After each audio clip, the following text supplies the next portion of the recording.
Have you ever felt that fire inside your chest?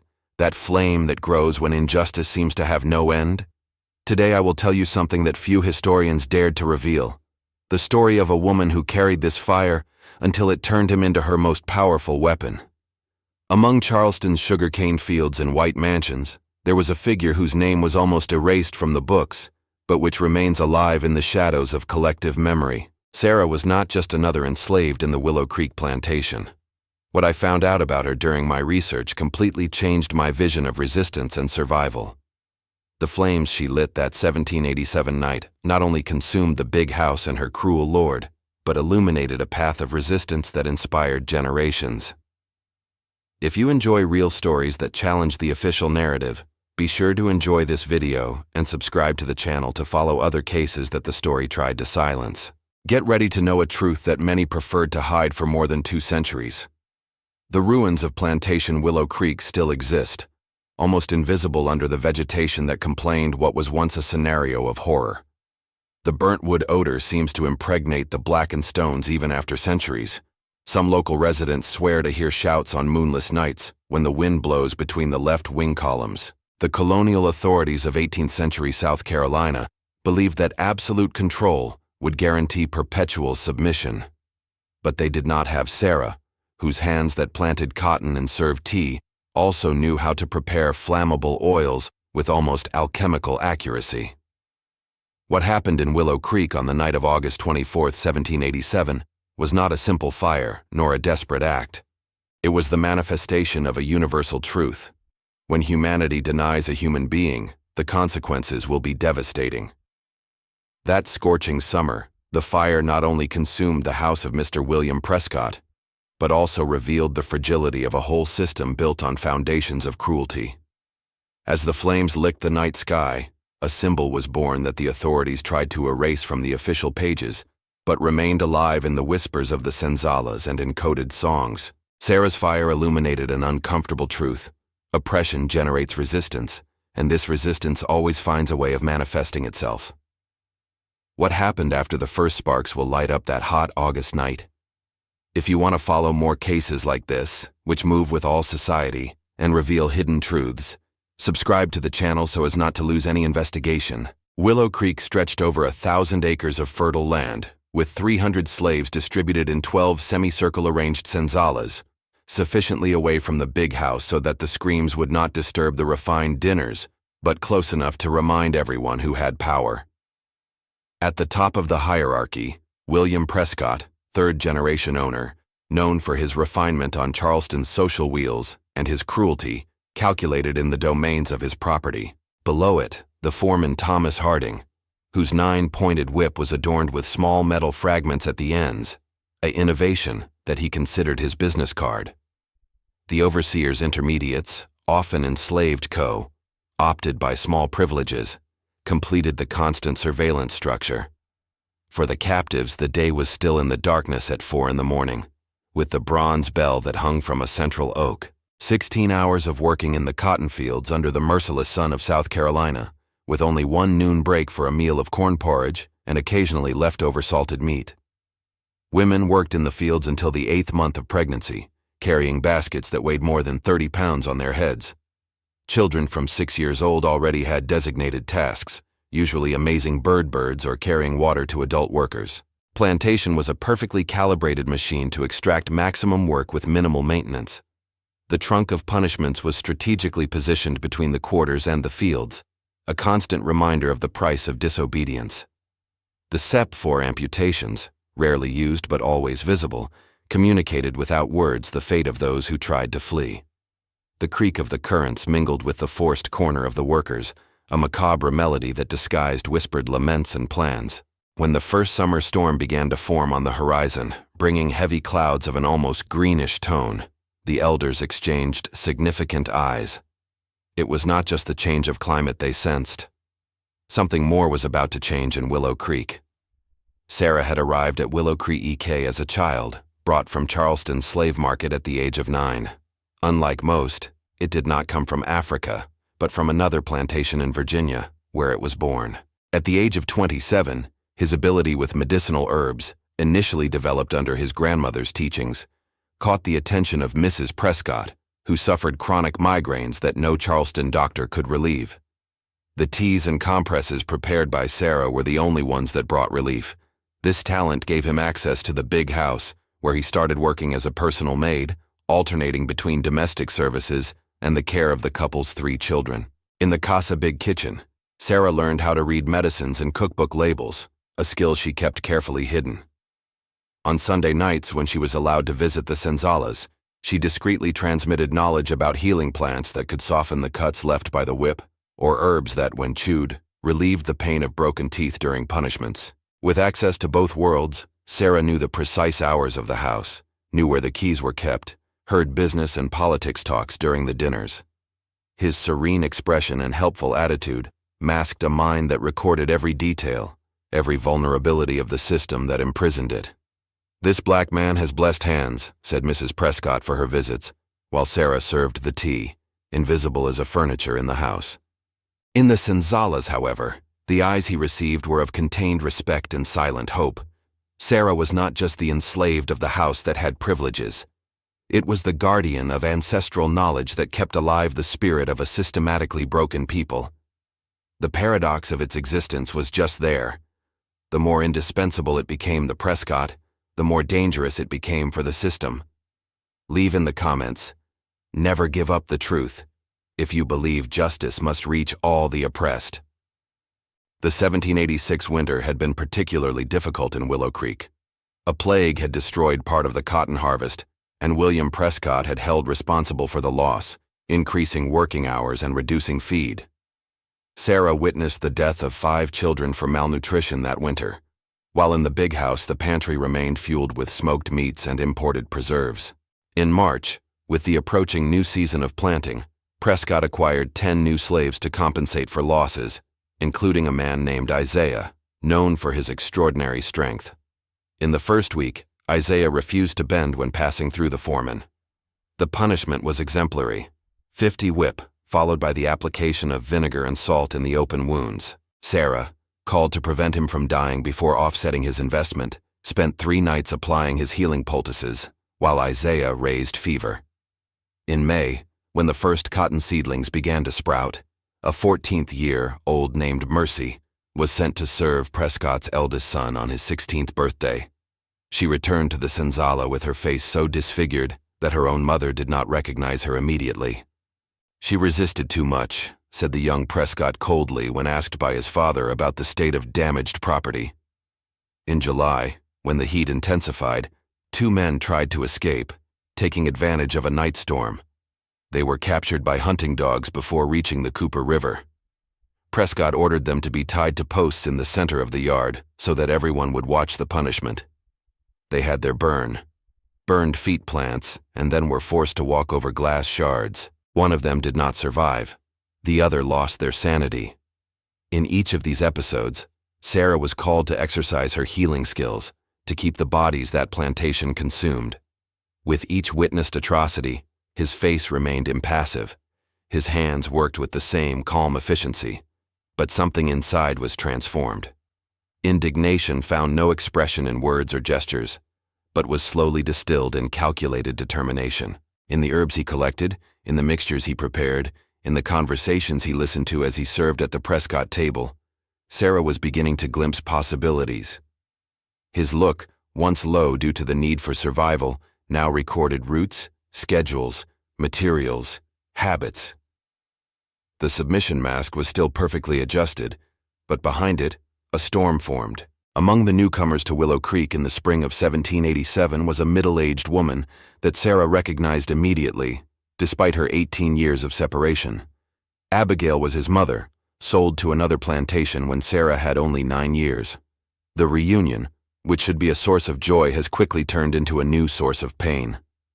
Abigail was unrecognizable, lean, curved, with visible scars in his arms and neck, and an empty look that no longer recognized his own daughter. Years of work on rice plantations had destroyed their lungs and mind. Sarah was allowed to take care of the new sick acquisition, arguing that she could recover her for work. For 3 weeks, he used all his knowledge trying to bring back some shine to those opaque eyes. In rare moments of lucidity, Abigail murmured past stories, lullaby songs that sang to Sarah child, and fragments of ancestral wisdom he had tried to preserve. "The fire purifies," whispered one night. "The fire transforms. The fire liberates." On a particularly hot July Wednesday, when Sarah returned from the big house with a little smuggled broth for her mother, she found Abigail on the senzala floor with recent beating marks. The foreman Harding had lost patience with the useless old man who didn't respond to orders. Sarah spent the whole night holding her mother's hand, feeling the wrist weaken until she disappears completely before dawn. With the first lights of the day still kneeling at the side of her body, Sarah discreetly collected a lock of gray hair of Abigail and hid it in a small leather bag that began to carry by her chest. That same day, with a clean face of tears and firm hands as always, Sarah served the lunch of the Prescott family. While putting the cranberry sauce on the table, he heard the Lord comment casually, "We lost that old black man who arrived in the last lot. Harding says it was not worth the corn we ate, right down to discount the value we paid to the merchant." That night, alone in the small bedroom of the back of the kitchen where he was allowed to sleep, Sarah lit a small candle, and for the first time in her adult life, allowed himself to cry. The silent tears fell as she braided her mother's strand of hair in a thin cord. At the end, he tied it around his wrist and whispered words in a tongue that had almost forgotten. It was not just a promise of revenge. It was a sealed oath with salt and memory, a pact between the living and the dead, between the past and the future. The fire that his mother had mentioned now began to burn inside with a frightening clarity. The cruelty in Willow Creek manifested itself in different layers, each with its own brand of horror. William Prescott, in refined ways and European education, never dirty his own hands, but his calculating coldness archived control systems. His specialty was psychological humiliation, separating families as a domain strategy, and organizing auctions where mothers should evaluate their own children for sale. The foreman Thomas Harding represented direct physical brutality, with his personalized whip and torture methods he considered art. His cruelty feeded on his fear, and his pleasure came from the screams he was pulled out. Eleanor Prescott, the lady of the house, cultivated a more subtle masked cruelty of condescending kindness. Punya with deprivation of food or sleep, and his specialty was to make the slaves compete with each other for crumbs of his temporary favor. The eldest son, William Jr., of 16 years, was developing his own wickedness, using young enslaved for increasingly degrading sexual experiments. Reverend Stephen Phillips, who visited the plantation monthly, provided the moral justification for the whole system, selecting biblical passages that reinforced submission and preaching that suffering on earth would guarantee reward in heaven, as long as accepted with resignation. The event that catalyzed Sarah's final transformation took place on an August 1787 afternoon, during the visit of slave trader Jeremiah Dalton, known for his clinical eye, to identify those who still had a spirit of resistance. It was he who provided the problematic specimens for plantations known for definitely breaking rebel captives. While inspecting the enslaved in the central yard, Dalton stopped before Isaiah, still recovering from the ladies received months earlier. "This one still has fire in the eyes," he said, passing his finger through the scar on the man's face. $500, and I take it to the Wilkins plantation. In a month, he will return meek like a lamb, if he survives." Isaiah remained motionless, but Sarah, who was watching the balcony of the big house while waiting for orders from Mrs. Prescott, saw something in her eyes that immediately recognized. It was not just anger or fear, but a silent determination similar to her own. That same night, while Sarah served dinner, he heard Prescott close Gozio. "Isaiah and 3 more will be sent to Wilkins next week. I have other plans for their plantation that they need good prices for the problems." The table was set with the finest porcelain imported from England. Crystal bowls reflected the golden light of the candles. French wine flowed while Dalton, Prescott, and Reverend Phillips discussed the moral benefits of rigorous discipline. Sarah remained invisible as always, but something definitive had changed. The point without return had been reached. That night, while keeping the polished silver, Sarah made her final decision. The plan that was forming in your mind for months crystallized in accurate details. Isaiah's sale would be in 6 days. Before that, Willow Creek, Ardaria. The Sunday that preceded the date of Isaiah's sale brought the traditional monthly visit of Reverend Phillips. After the sermon that emphasized the duties of the servants towards their masters, Prescott announced an educational lesson for the entire plantation. A young woman named Ruth, just 15, had been discovered with a small prayer book that belonged to Mrs. Prescott. The crime of theft was serious, but the suspicion of literacy was unforgivable. The punishment would be exemplary. In the center of the yard, a circle formed. Ruth was brought, trembling visibly under the August sun. Prescott ordered Sarah to be present, a rare privilege for someone in the big house to watch a collective punishment. "I want everyone to see what happens when you forget your own place," he said, fixing his gaze especially in Isaiah. The foreman Harding ripped Ruth's simple dress, leaving her exposed to everyone's vision. Reverend Phillips began a prayer about the importance of moral correction, while Harding warmed a cattle rail in his embers. Prescott then called Sarah and handed her a bowl of water and salt. "Get ready to clean the brand later. I want her to survive to remember the lesson." The smell of burnt flesh invaded the air when the red hot iron touched Ruth's shoulder, forming the letter T of thief. Thief.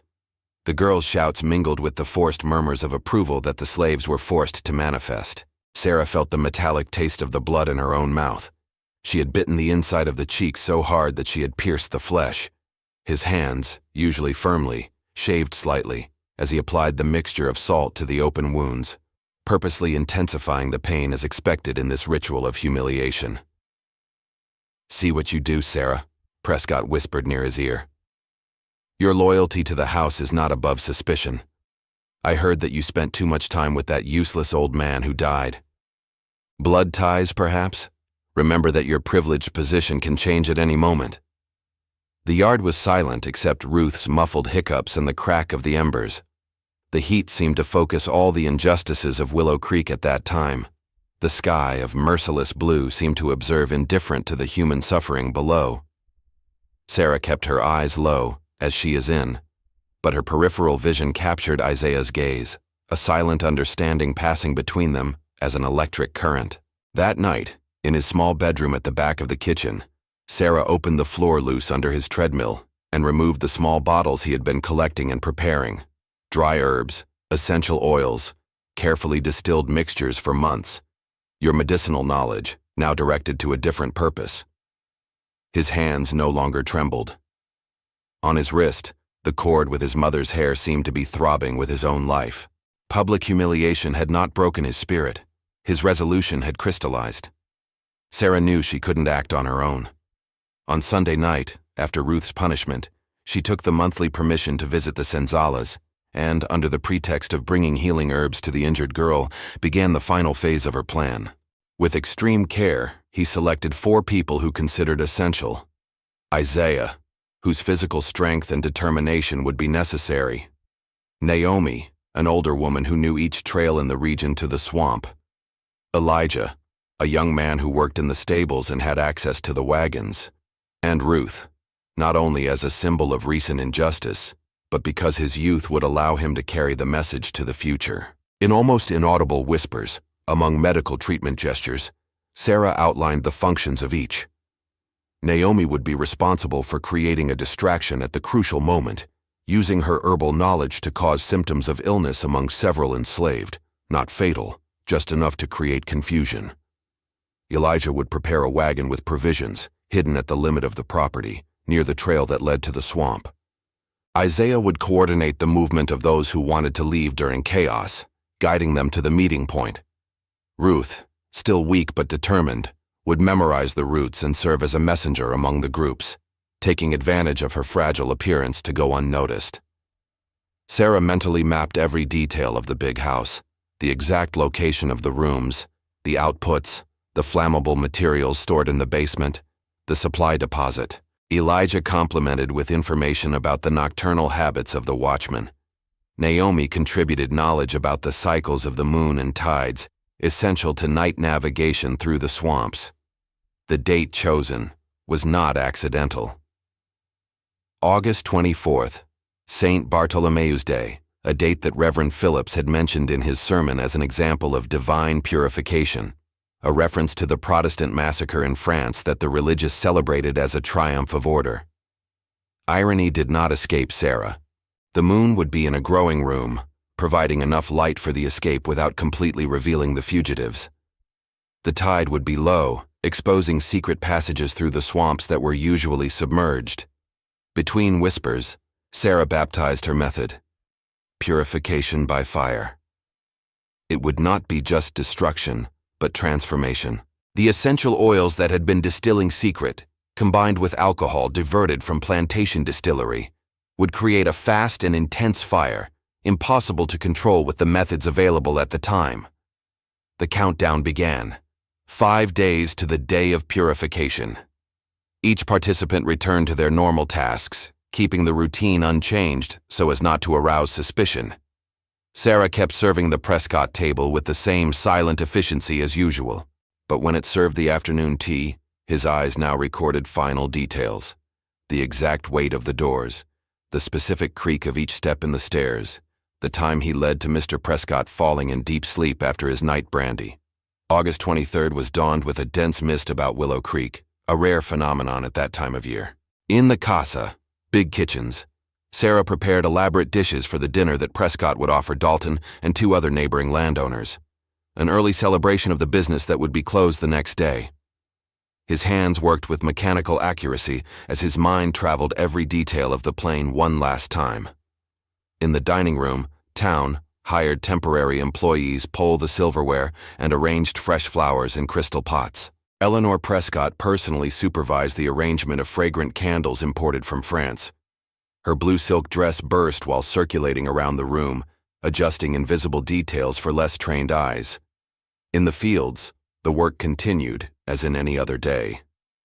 Isaiah carried cotton bales with the usual controlled force, but her eyes occasionally sought the sun, quietly calculating the passage of the hours. Naomi, in the outer kitchens, discreetly added certain herbs to the porridge that would be served to night watchmen. Not fatal, just enough to cause drowsiness and inattention. Elijah, in the stables, prepared the horses for the guests, while imperceptibly separating provisions that would be needed later. Ruth, still recovering, helped in the laundry, her fragile hands bending sheets as her attentive ears captured fragments of conversations from the house's servants. As the sun descended on the horizon, 2 parallel realities were developed in Willow Creek. In the big house, servants ran to light lamps and chandeliers. The aroma of baked meat and spices filled the air. Wine bottles were opened to breathe. Prescott, in his study, reviewed sales documents while savoring his pre-adding brandy. The first guest arrived when the property bell hit 6 hours. Jeremiah Dalton, punctual as always, bringing a bottle of French brandy as a gift. In the senzalas, preparations of another nature occurred under the cloak of the normal routine. Small wrappers exchanged hands during everyday tasks. Children were instructed in whispers about meeting points. Elderly people transferred ancestral knowledge in spiritual protection codes. Sarah, now dressed in her best uniform to serve dinner, made a last visit to her mother to change accessories. In the sky, the crescent moon was beginning to appear, partially obscured by the persistent mist. The sound of violins arrived in the senzalas, musicians hired to entertain the guests during dinner. In his small room, Sarah removed from the hiding place under the floor the carefully prepared bottles and distributed them strategically through the inner pockets of the apron. The bell rang again, calling it to its duties. Before leaving, she touched the cord on her wrist where she kept her mother's hair. A signal changed with Elijah. As he crossed the patio, confirmed it. Everything was ready. Dinner at Willow Creek's big house continued with the typical pomp of the great southern plantations. 8 guests around the massive oak table served by silent and efficient servants. Sarah circulated with wine bottles, filling crystal cups with accuracy studied. The wall clock was 9:30 when the dessert was served, an elaborate fruit pudding she had prepared herself. "My friends," announced William Prescott, lifting his cup, "tomorrow we will conclude profitable business, but tonight is to celebrate the prosperity that God, in His infinite wisdom, granted those who know how to manage their gifts with a firm hand." Gifts and laughs filled the room. Sarah served the coffee, discreetly adding drops of a powerful sleeping bottle that would circulate after the meal. At 10 o'clock, the first signs of drowsiness began to appear among the guests. Prescott suggested that they retreated to the prepared rooms. In the senzalas, Naomi began the second phase of the plan. A small amount of annoying powder, extracted from certain roots, was launched near the welfare cabins. The first sneezing and coughs began, creating distraction while Isaiah and 6 other selected men moved silently toward the strategic points of the property. At midnight, when the last lamp of the big house was erased, Sarah waited 30 additional minutes. With silent steps, he descended to the basement where he knew how to store alcohol barrels for the distillery. With precise technique, he prepared his flammable mixtures, adding essential oils that would ensure that fire spread quickly. It started on the west side of the house, farther from the rooms, creating a fire barrier that would block the main escape route. At 1 o'clock in the morning, when the first flames became visible, Sarah went to Prescott's room. The crackling sound of the flames was already starting to wake up some of the employees when Sarah reached the main room. William Prescott and his wife slept deeply, affected by the adulterated brandy. With calculated movements, Sarah poured her more powerful oil in a circle around the bed and in the heavy curtains that adorned the windows. Before lighting up this last focus, he stopped for a moment. His eyes found the portrait of the Prescott family hanging on the fireplace. 3 generations of plantation owners, all with the same look of cold superiority. "This is for my mother," he whispered, touching the cord on his wrist, "and for all who have not lived to see this day." The little lamp flame in his hand touched the first trail of oil, which immediately turned into a vivid snake. Sarah closed the bedroom door when he left, blocking it with a heavy chair from the hallway. The screams began when she already descended the main staircase. On the outside of the house, Isaiah executed her part of the plan. With methodical force, it broke the water pumps strategically positioned for firefighting. Elijah had already gathered 27 people, especially children, the elderly and pregnant women, driving them silently to the hidden wagon on the property border. The fire spread with supernatural veracity, the orange flames reflected in the night sky. The first to wake up was Thomas Harding, the foreman, who ran from his accommodation near the senzalas. When trying to enter the main house to save his boss, he was intercepted by Isaiah. "Do you recognize this?" Isaiah asked, lifting the 9-pointed whip he had stolen from the Cabana do Capataz. The expressions exchanged. The terror was now on Harding's face, the relentless determination of Isaiah's. Meanwhile, in the firehouse, William Prescott had finally awakened. His shouts echoed the property as he tried to open the blocked door. "Help! By heavens, someone open this door!" Sarah, now in the central courtyard, watched the big house turn into a fire cathedral. The flames had reached the roof, creating a spectacular view against the dark sky. When Prescott's last cry echoed through the fields, a sharp, desperate sound that seemed to carry all the terror he had inflicted so many, Sarah felt a lonely tear down her face. The guests who managed to escape were disoriented, some still in sleeping costumes. Confusion took over the plantation, with slaves taking advantage of the chaos to disappear in the darkness, following the routes planned by Naomi. Ruth, fulfilling her designated function, moved among the most distant senzalas, conveying the message, "The time has come. Follow to the meeting point. The path is open." As the fire consumed the big house, secondary structures began to catch fire. The office where the ownership records were kept, the deposit go-down ready for shipping, the main stable after the horses have been released.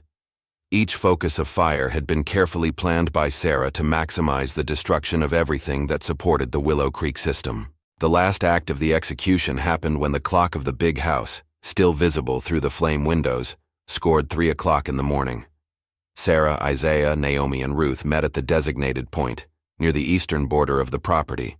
Silently, as shadows, they disappeared toward the swamps, leaving behind only the orange flash of a condemned plantation and the echoes of a system that, tonight, revealed all their fragility before human determination. In the heart of the swamp, 5 miles from Willow Creek, almost 60 people gathered on a small islet known only to the elders. The place, surrounded by ancient cypresses and protected by muddy waters, had served as a sacred meeting point for generations of enslaved that kept vivid traditions forbidden. Now it served as the first sanctuary for the newly released. Sarah organized a ritual arrangement in the center of the clearing. A circle of small stones marked the sacred space. In the center, a controlled bonfire was lit, fed by dry wood that did not produce visible smoke.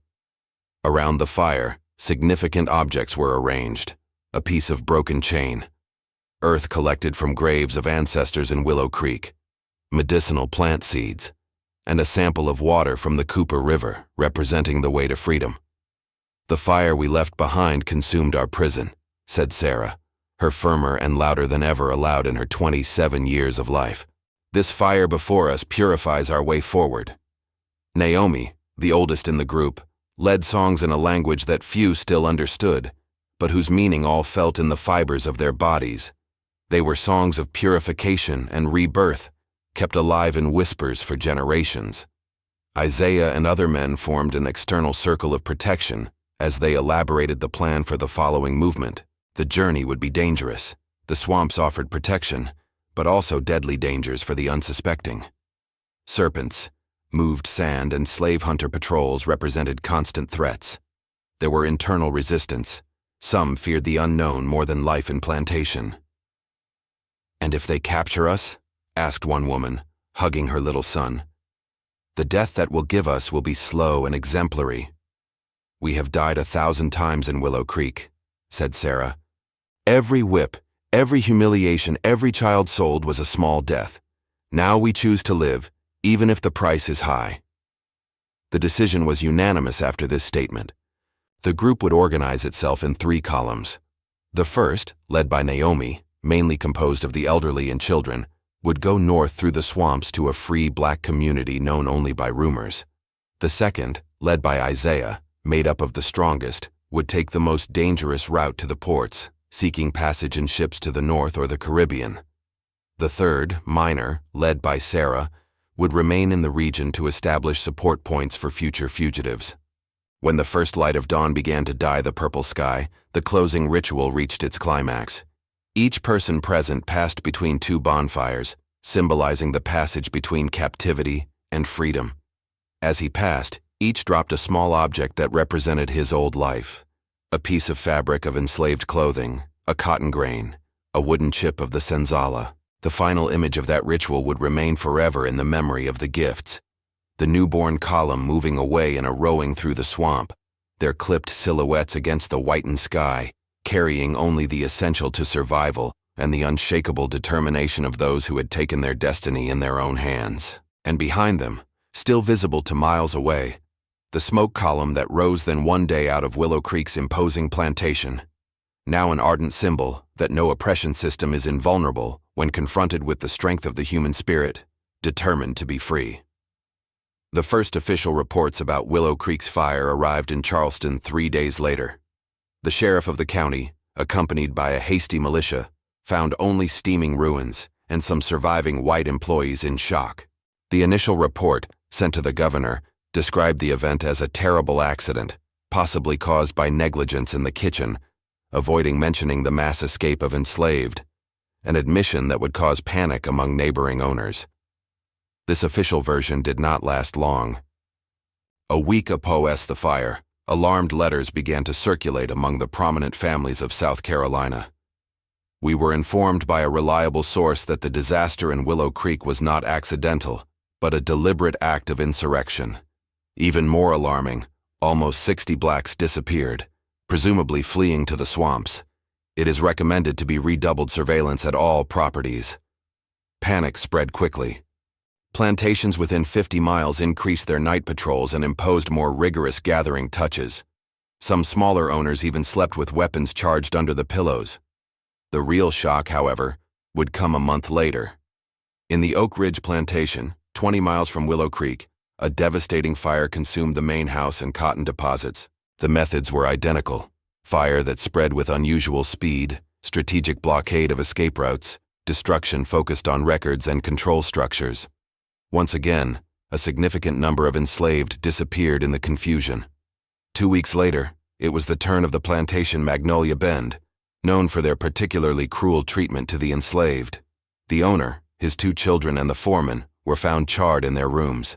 The survivors reported seeing a black woman carrying a lamp moments before the first flames. In December 1787, colonial authorities issued a confidential document that circulated among the governors of the southern states. We are facing an organized method of resistance that we call purification by fire. Evidence suggests that there is a coordinated network of insurgents using specific knowledge of flammable compounds. The method has identifiable patterns: use of accelerated oils, intimate knowledge of attacked properties, precise chiming during festivities or important meetings, and focus on the destruction of property records. The official statute of the method has never recognized its true origin: a woman with knowledge of medicinal herbs that turned her pain into a liberation instrument. But in the whispers of the senzalas, Sarah's name of Charleston began to circulate like a living legend, a symbol of resistance. Among plantations owners, fear became a constant presence. Some sold their properties and moved to cities, considered safer. Others hired additional guards at exorbitant costs. The economy based on slave exploitation was beginning to feel the first tremors of instability. Among the enslaved, however, the effect was opposite. Reports of Willow Creek transmitted in code through work songs or messages exchanged during permitted religious meetings lit a flame of hope. The message was clear. The system was not invincible. The resistance was possible. And somewhere in the swamps, there were people who had opened the way. In January 1788, the governor of South Carolina authorized the formation of a special force dedicated exclusively to the capture of the Willow Creek incendiary. 50 gunmen, led by Captain James Thornton, known for his fugitive hunting efficiency, were highlighted for the mission. The announced reward was extraordinary: $500 by Sarah, described in the posters as clear mulatto, about 27 years old, knowledgeable of extremely dangerous herbs and poisons, and $200 for any other confirmed member of the group. The siege strategy was meticulous. First, regular patrols began to map and drain parts of the swamps that served as a hiding place. Then informants were placed in free black communities, offering forgiveness or money in exchange for information. Finally, reduced rations were imposed on all enslaved in the region, hoping that hunger would force any sympathizer to deliver the fugitives. Sarah and her group, now reduced to 12 people after the successful departure of the other columns, were constantly moving, never staying more than 3 days in the same place. They established a communication system based on almost imperceptible brands in trees and stones, signs that indicated safe routes or imminent danger. For 6 months, they were able to avoid patrols, continuing to provide support for small groups of fugitives that arrived at the swamps. The betrayal came from where they least expected. A newly upset young man, captured during an attempt to steal supplies in the city, broke under torture and revealed the approximate location of Sarah's camp. In the early hours of July 15, 1788, the Thornton patrol silently surrounded the little refuge established on an elevated islet. The first shot warned the group. Sarah, who riding guard that night, immediately implemented the emergency escape plan. The children and 2 injured were rapidly and placed on a small camouflaged canoe, while the others spread in different directions to confuse the persecutors. "Find Naomi at the northern point. She knows the way to the free community," Sarah's last instructions before deliberately taking the opposite direction, attracting most persecutors away from the most vulnerable. Isaiah, who should be on her way to the north, had returned 2 weeks before hearing rumors about the hunting intensification. He and 3 other men formed a line of defense, gaining precious time for the others to escape. The combat was brutal and unequal. The fugitives, armed with rustic knives only, and 2 old pistols with little ammunition, faced men with rifles and military training. Isaiah was the first to fall, hit in the chest as she covered Sarah's withdrawal. His last words were directed at Captain Thornton. "You can kill me, but the fire we light will never go out." Sarah managed to stay in motion for almost a full day, using her knowledge of the swamps to mislead the persecutors. Wounded on his leg by a scrape shot, he left a trail of blood trying to disguise himself by dragging his water when possible. At dawn on the second day, trapped in a small elevation surrounded by water, he saw the patrols approaching 3 directions. Surprisingly, Sarah removed from her dress inner pocket the last jar of oil she always carried with him. It poured part of the content in a circle around it and waited for the men to approach. When Captain Thornton ordered him to surrender, Sarah rose with impressive dignity to someone injured and persecuted for 30 hours. "My name is Charleston Sarah," he said in a clear and strong voice that echoed through the swamp. "Daughter of Abigail, Nana's granddaughter. I'm the flame you can never erase." With these words, it lit the circle of oil around it. The flames rose instantly, forming a fire curtain between her and her persecutors. What happened later was reported in contradictory forms by the patrol members. Some swore Sarah simply disappeared between the flames without a single scream. Others stated that she walked calmly to the center of fire, as if entering her own home. A single man, who would confess on his deathbed, said Sarah smiled as the flames wrapped her, and that in that smile there was no despair, but a strange form of triumph. Officially, Sarah de Charleston died in that swamp in July 1788. His body was never recovered. The intense flames and the treacherous nature of the ground made any attempt impossible. Captain Thornton's final report stated, "The incendiary known as Sarah found its appropriate end in the same flames that he used for his criminal acts." But in the communities of enslaved and freed, another narrative began to form. Whispered reports spoke of a woman seen months later in New Orleans, helping fugitives to board ships to Haiti. Others swore to have found her in the mountains of Virginia, teaching methods of resistance to isolated communities. A particularly persistent story told Sarah never died in that fire, but used it as a curtain to submerge in the swamp, emerging kilometers ahead to continue his mission. Mysterious objects began to circulate between plantations, small bottles containing burnt soil, supposedly Willow Creek, considered protective amulets. Pieces of camascated fabric were kept as relics, hidden in secret places in the senzalas. In some communities, the habit of lighting a small candle on the first night of the growing moon of August emerged, positioning it so that it was visible only to those who knew where to look. Folk songs emerged, encoding Sarah's story from metaphors that escaped the master's understanding. "The Lady of the Purifying Fire" has become a recurring chorus in apparently innocent working corners. A particularly significant ballad spoke of a healer who turned wounds into wings, with a chorus that mentioned, "Flames they free, do not consume." Discreet pilgrimages began to occur. Enslaved who were able to visit family members often deviated to pass where Willow Creek had existed.